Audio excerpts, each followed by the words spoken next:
প্রায় জলের দরেই গঞ্জের ধারে একখানি রেস্তোরাঁ পেয়ে গেলাম ভাড়াতে। মালিকের সাথে সরাসরি কথা হয়নি, আমার পরিচিত এক দালাল সুখেন্দা সবটাই ঠিক করে দিল। আমার হাতে চাবিখানি দিয়ে সুখেন্দা বললে, নাও ভাই চাবিখানি। আচ্ছা সুখেন্দা, উনি রেস্তোরাঁটা ছেড়ে দিলেন কেন? এতদিনের রেস্তোরাঁ কোনো সমস্যা হয়েছিল নাকি? সুখেন্দা গম্ভীর হয়ে বললেন, একেবারে পঙ্গু হয়ে গেছে লোকটা, বিছানা ছেড়ে উঠতে পারে না। আহা, সে কি শয্যাশায়ী মানুষ? হ্যাঁ, তা বলতে পারো। ও, আর একটা কথা, বেশি রাত অব্দি দোকানটা খোলা রেখো না। আচ্ছা, আমি এখন আসি ভায়া, সেলামির টাকাটা নিয়ে গেলাম কিন্তু। দাঁড়ান না সুখেন্দা, ও সুখেন্দা।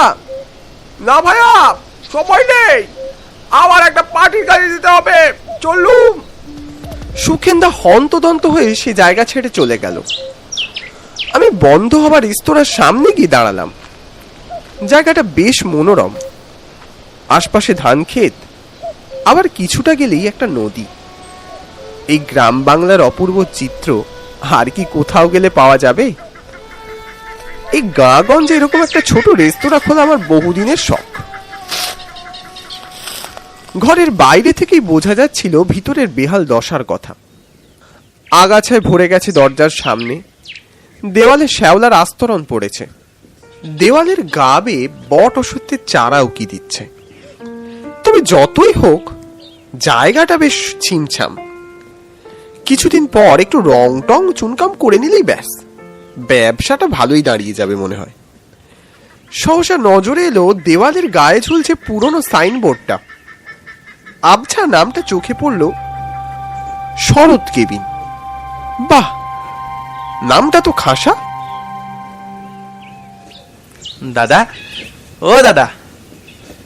হঠাৎই পিছন থেকে একটা ঠান্ডা হাতের স্পর্শ পেলাম। কে? দেখলাম একটা রোগাটে গড়নের লোক, কাঁধে একটা গামছা, হাত জোর করে বললে, নমস্কার দাদা, আগে আমি পড়ান, আপনি আমায় চিনবেননি। আমি রান্না বান্না, ঘর মোছা, টেবিল মোছা সবকিছুই করতে পারি। শুনলাম আপনি এই খাবারের দোকানটা কিনেছেন, তাই যদি আমাকে লাগে ঠাগে একটু। বলো কি হে, তুমি এসব সত্যিই পারবে? হ্যাঁ বাবু, পারবো বই কি। আপনি একবার আমায় দিয়েই দেখুন না। ভাত, ডাল, পাঁচমিশালি সবজি, পোনা মাছ, পোস্ত, ফুলকপি শুক্তো, আর ছুটির দিনে লুচি, আলুর দম, পাঁঠার মাংস। আর আরে থামো থামো পরাণ, তুমি সত্যি আমার মাথা থেকে বোঝাটা নামালে।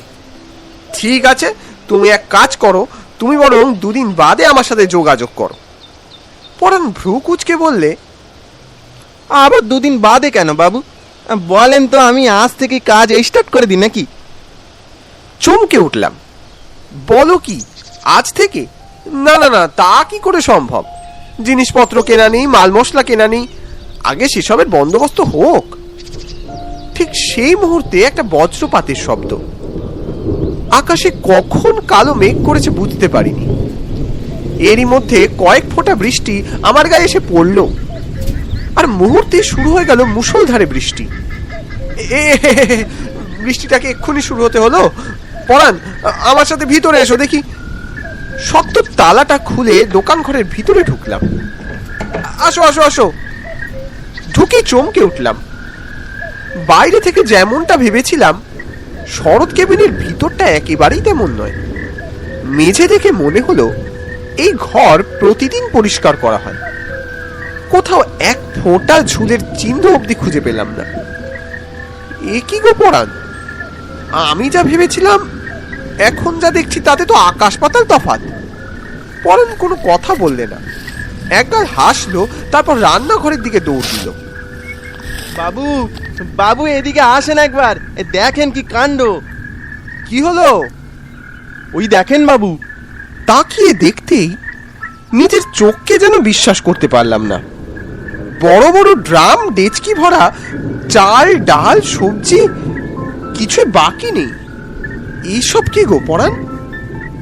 হ্যাঁ, তাই তো দেখছি বাবু। ব্যাপারটা কি বুঝতে পারছি না তো। এত চাল, ডাল, সবজি এলো কোত্থেকে? দাঁড়াও তো, সুখেন্দাকে একটু ফোন করি।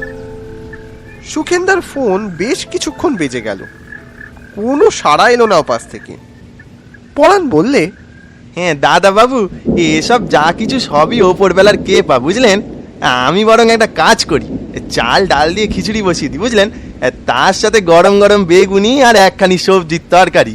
দেখবেন বাবু, কোনো খদ্দের ফেরত যাবে না। আরে দাঁড়াও দাঁড়াও, তোমার মাইনেপত্র তো কিছুই ঠিক হলো না। আহা দাদা বাবু, এসব নিয়ে চিন্তা করবেন না, আপনি বরং বাইরে গিয়ে বসেন, দেখুন যদি কোনো খদ্দের টদ্দের আসে। বাইরে কাউন্টারে এসে বসলাম।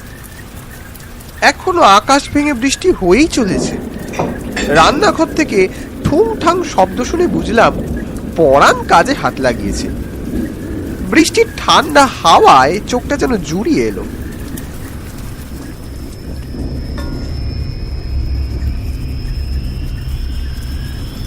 শিমুলগঞ্জের ভালো ভালো রেস্তোরাঁ আর হোটেলগুলো তোমাদের দেখিয়ে দিয়েছি। এরপর কখনো এখানে এলে এখানকার স্পেশাল মেনুগুলো ট্রাই করতে একদম ভুলো না। এখানে এখন প্রচন্ড বৃষ্টি পড়ছে, তাই আমাকে একটা শেল্টার নিতেই হলো। হঠাৎই একটা পরিচিত কণ্ঠে তন্দ্রাচ্ছন্ন ভাবটা কেটে গেল। এগিয়ে গিয়ে দোকানের সামনে যেতেই চমক লাগলো। সন্ধ্যের অন্ধকারে এক হাতে ছাতা আর এক হাতে ক্যামেরা নিয়ে দাঁড়িয়ে থাকতে দেখলাম আমার ফেভারিট বং ইনসেনের সোনাইকে। নিজেকে আর সামলে রাখতে পারলাম না। আরে সোনাই! আরে সুজীব দা, তুমি এখানে? ব্যাপারটা কি?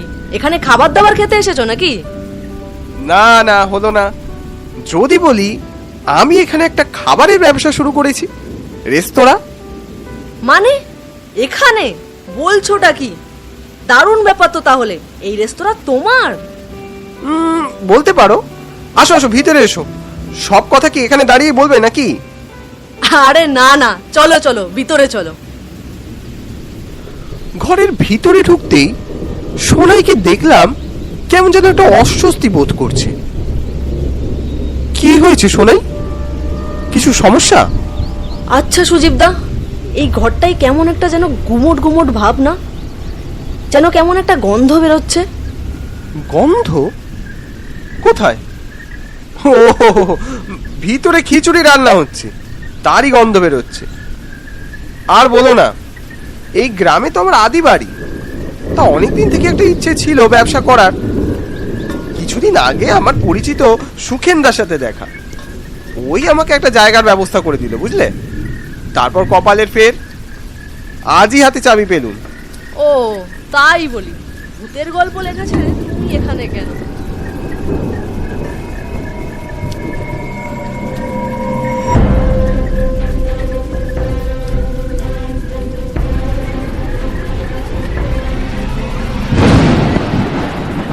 দাদা বাবু, ও দাদা বাবু, একবার এদিকে আসেন। হ্যাঁ যাই। ওই দেখো, বোধহয় খিচুড়ি রাধা শেষ হয়ে গেছে। দাঁড়াও সোনাই, আমি বরং তোমার জন্য আগে গরম গরম খিচুড়ি নিয়ে আসি। খাবে তো? খিচুড়ি? তাও আবার এই বর্ষার দিনে? খাবো না মানে? আলবাত খাবো। খিচুড়ি প্লাস বৃষ্টি, এ তো পুরো জমে যাবে গো সুজীব দা। তাহলে কিন্তু তোমার স্টাইলে একটা রিভিউ করতে হবে বলে দিলাম। আরে হ্যাঁ হ্যাঁ, এটা আবার একটা বলার মতো বিষয় হলো। রান্নাঘরের ভিতরে ঢোকার আগেই কেমন যেন একটা খটকা লাগলো। এক চোখে মনে হলো পরানোর হাতের কুনুই অব্দি ডুবিয়ে গরম খিচুড়ির মধ্যে নাড়াচাড়া করছে। তারপর মুহূর্তেই আমার এই ভুল ধারণা কেটে গেল। দেখলাম এক গামলা গোবিন্দভোগ চালের খিচুড়ি রান্না করেছে পরাণ। একটা অপূর্ব সুবাস বাতাসে ছড়িয়েছে।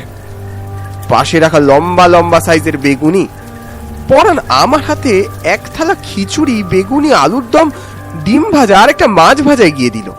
এ নিন বাবু। এ কি গো পরাণ, এসব কি? কোত্থেকে পেলে এত সব? বাবু এত প্রশ্ন করে লাভ নেই, আপনি নিয়ে যান। এত সব খাবারের রিভিউ নিতে হবে।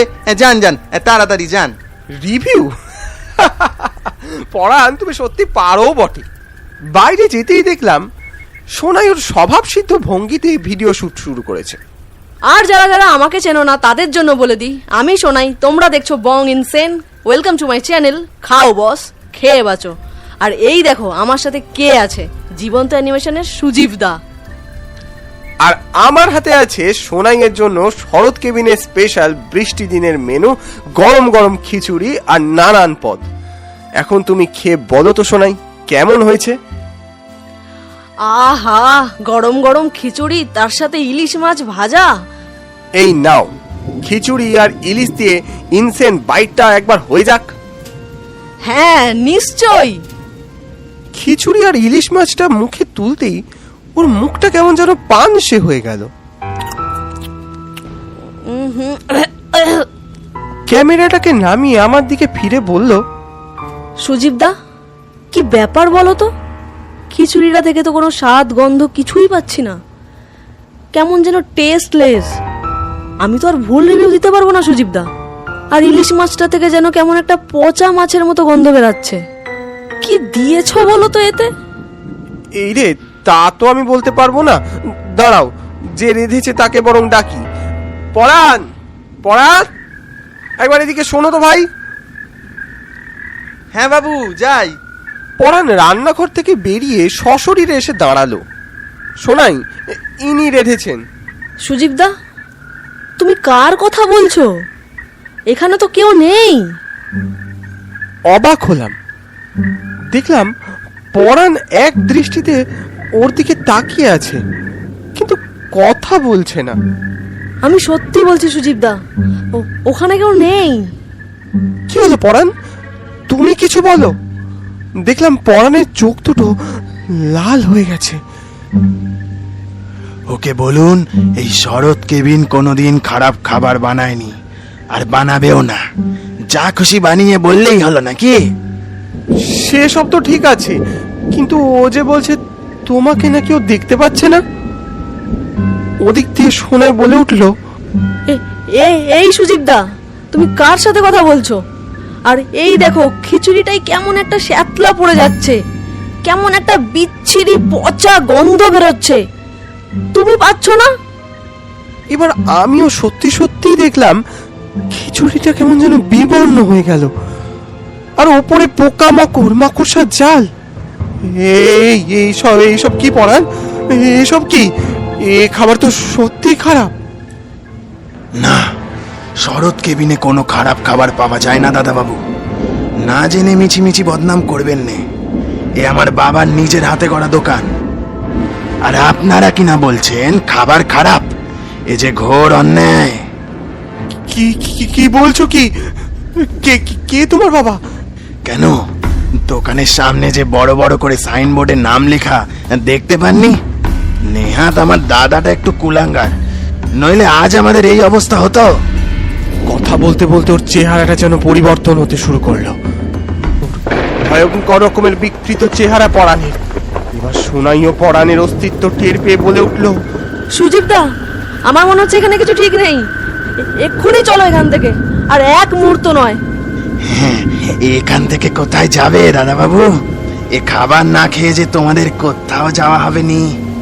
আমি কবে থেকে অপেক্ষা করে বসে আছি, নিজের রাধা খাবার লোককে খাওয়াবো বলে। এ কি বিপদে ফেললে গো সুজিবদা? তোমাকে কি ভূত সবসময় তাড়া করে বেড়ায় নাকি? এখন কি করা যায় বলো তো? বুঝতে পারছি না, আশপাশ দিয়ে তো কোনো বেরোনোর পথও নেই। বাইরে তখন তুমুল বৃষ্টি চলছে, ঘরের ভিতরে আধার যেন আরো বেশি করে ঘনালো। মনে হলো আর কোনোদিন এ ঘর থেকে আমরা হয়তো বেরোতে পারবো না। সোনাইয়ের পা ধরে কে যেন টেনে নিয়ে গেল ভিতরে। ছেড়ে দাও, ছেড়ে দাও আমায়, ছেড়ে দাও, ছেড়ে দাও, ছেড়ে দাও আমায়, ছেড়ে দাও। ও কি করছো পরাণ? ছেড়ে দাও ওকে, ছেড়ে দাও। নিজেদের বাঁচার শেষ আশাটুকু নিভে গিয়েছিল প্রায়। বারবার মনে হচ্ছে এ রাতই হয়তো আমাদের শেষ রাত। ঠিক তখনই একটা বজ্রপাতের বিকট শব্দ কানে তালা ধরিয়ে দিল, আর ঘরের চাল ভেঙে আমাদের পায়ের সামনে এসে পড়লো। তারপর পরাণের অস্তিত্ব টের পেলাম না সেখানে। সোনাই আমার কাছে এসে বলল, তাড়াতাড়ি তাড়াতাড়ি বেরোতে হবে এখান থেকে। চলো সুজিবদা, চলো। সোনাই এক ধাক্কায় দরজাটা খুলে দিল। আমরা দুজনে কোনো মতে গা বাঁচিয়ে ওই শরৎ কেবিন থেকে বেরিয়ে এলাম। আশ্চর্যজনক ভাবে দেখলাম বাইরে এক ফোঁটা বৃষ্টির চিহ্ন নেই। কিছু দূরে একটা রিক্সাওয়ালা দাঁড়িয়ে আছে। আমরা দৌড়ে গিয়ে সেই রিক্সায় উঠলাম। চলো চলো চলো, তাড়াতাড়ি স্টেশন চলো। রিক্সা চলতে শুরু করলো। আমরা দুজনেই নির্বাক। রিক্সাওয়ালা নিজে থেকে বলল, শরৎ কেবিনে আপনারা কি করছিলেন এত রাতে? আর বলবেন না, যা সব কাণ্ড ঘটলো। যা ঘটার তাই ঘটেছে। মানে? হ্যাঁ, ঠিকই বলছি। তোমাদের একটা ঘটনা শোনাই। শরৎ বাবু তিলে তিলে এই শরৎ কেবিন তৈরি করেছিল। শরৎ বাবুর দুই ছেলে হারান আর পরাণ, ওরাও বাবার ব্যবসাটা ধরলো, ভালোই চলছিল। গোল বাঁধলো বাপ মরে যাওয়ার পরে। হারান তার ছোট ভাইয়ের সাথে বেইমানি করলে মালিকানার অধিকার থেকে তাকে বঞ্চিত করে নিজে মালিক হলো। এমনই এক দুর্দিনে পরাণের বউয়ের রোগ হলো। পরাণ কোনো উপায় না পেয়ে দোকানে টাকার বাক্স থেকে কিছু টাকা চুরি করে নিল। ভাগের ফেরে ধরা পড়লো হারানের হাতে। চুরির দায় চাপিয়ে সে টাকা কিনে নিল। পরাণ আর হারানের মধ্যে হাতাহাতি লেগে গেল। এক ধাক্কায় হারান পরাণকে বাইরে ঠেলে ফেলে দিল। সেদিন এমনই ঘোর বর্ষা, একটা বাজ পড়লো, তবে বট গাছে নয়, পড়লো পরাণের উপর। এদিকে পরাণ মরল আর ওদিকে পরাণের বউ বিনা চিকিৎসায় মরল। এক অজানা কারণে হারানো পঙ্গু হলো। তবে কি জানো, সে শরৎ কেবিন আজও জেগে থাকে প্রতি রাতে। বলেন কি? আপনি কি করে জানলেন এত সব কথা? দাঁড়ান দাঁড়ান, আপনি কে? আমি আমি শরৎ। ওই যে বাবু স্টেশন এসে গেছে। সোনাই আর আমি ওর মুখের দিকে চাইলাম, তারপর সোজা হাঁটা দিলাম স্টেশনের পথে। এ রাতের কথা আমাদের আজীবন মনে থাকবে।